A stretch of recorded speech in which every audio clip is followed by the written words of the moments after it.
प्रायिकता से संबंधित ये प्रश्न नंबर 10 इस तरह है। एक लड़की पांसा उछालती है। यदि संख्या 5 या 6 आती है पांसे पर तो वह एक सिक्के को 3 बार उछालती है और चितों की संख्या नोट करती है। इसके बाद यदि ऐसा नहीं होता, पांसे पर 5 या 6 नहीं आते, तो इनमें से कोई संख्या आएगी। तो यदि ऐसा होता है तो सिक्का एक बार उछलता है और जो भी परिणाम आता है उसे नोट कर लिया जाता है।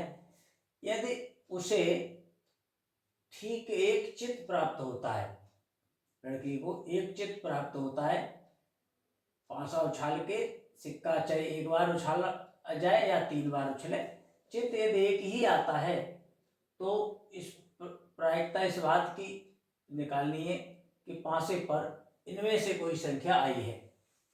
इसको यहाँ से हल इसका देखेंगे तो प्रश्न ये क्लियर हो गया है कि इसमें ये दिया है कि पांसा उछलता है और पांसे पर इनमें से कोई संख्या 5 या 6 आए तो सिक्का 3 बार उछलता है और ना आए तो 1 बार उछलता है। दोनों ही स्थितियों में सिक्का तो उछलना ही उछलना है, या तो 3 बार उछलेगा या 1 बार। तो जो भी आएगा, जैसा भी होगा, उसमें चितों की संख्या को नोट करना है। तो यहाँ से इसका हल देखिए, प्रायिकता निकालनी है कि एक चित आए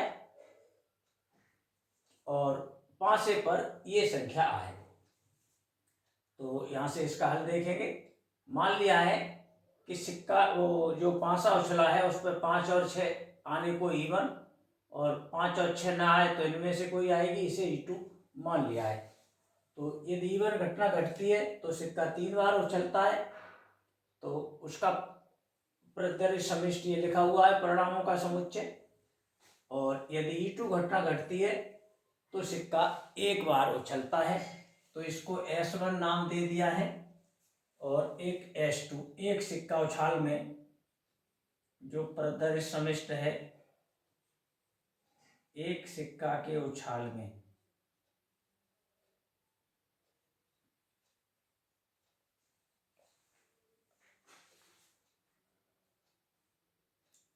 जो प्रदर्शित समिष्ट होगा S2, उसमें H और T या T या H इनमें से कोई परिणाम आएगा।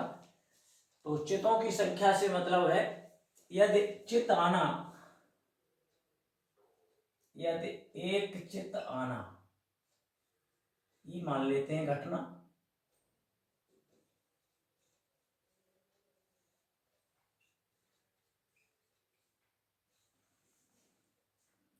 ये हो तब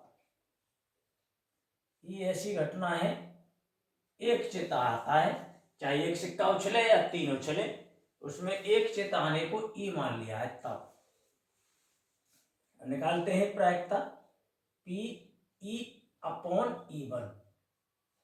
जब ई का मतलब है एक चित आना और E1 घटना घटती है तब एक चित आए। E1 घटना का मतलब है पांसे पर 5 या 6 आए।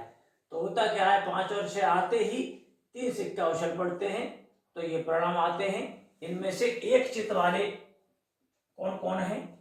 एक चित वाले ये 3 हैं। एक चित वाले देखो, ये एक चित के हैं 3, तो 3 बटे और कुल 8 हैं, ये 3 बटे 8। ऐसे ही यहां से देखेंगे P/E/E2। ई कहते हैं एक चित आने को और E2 का मतलब है कि ऐसी घटना घटी है जिसमें पांसे पर इनमें से कोई अंक आएगा। तो पांसे पर इनमें से कोई अंक आए तो होता क्या है कि इसके तुरंत बाद एक सिक्का उछलता है, S2 नाम का परिणाम आता है। तो यहाँ पर एक चित आने की प्रायिकता हो गई, एक चित यही है अकेला, 1/2। अब निकालते हैं P/E1। E1 की प्रायिकता, ये E1 की जो हो गई 2/2 परिणाम है और कुल 6 होते हैं पांसे पर, इसको 1/3 कह सकते हैं। और E2 की प्रायिकता, ये 4 परिणाम है, कुल 6 होते हैं, 4/6, इसे 2/3 भी कह सकते हैं। बैज प्रमेय से। बैज प्रमेय की शर्तें क्या होती हैं पहले से ही आप जानते हैं, जो यहाँ पूरी हो चुकी हैं। बैज प्रमेय से क्या है? बैज प्रमेय देखिए, हमें निकालनी है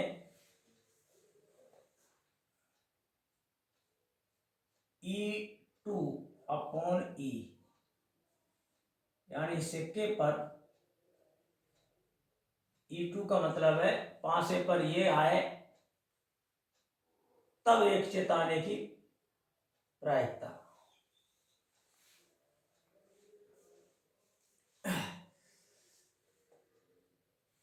तो P इसको उल्टा करके लिखेंगे E upon E2 into E2 की प्रायिकता। अपॉन यहाँ E1 से शुरू करते हैं, E upon E1, P E1, और E2 वाला स्टेप आएगा E upon E2 into P E2।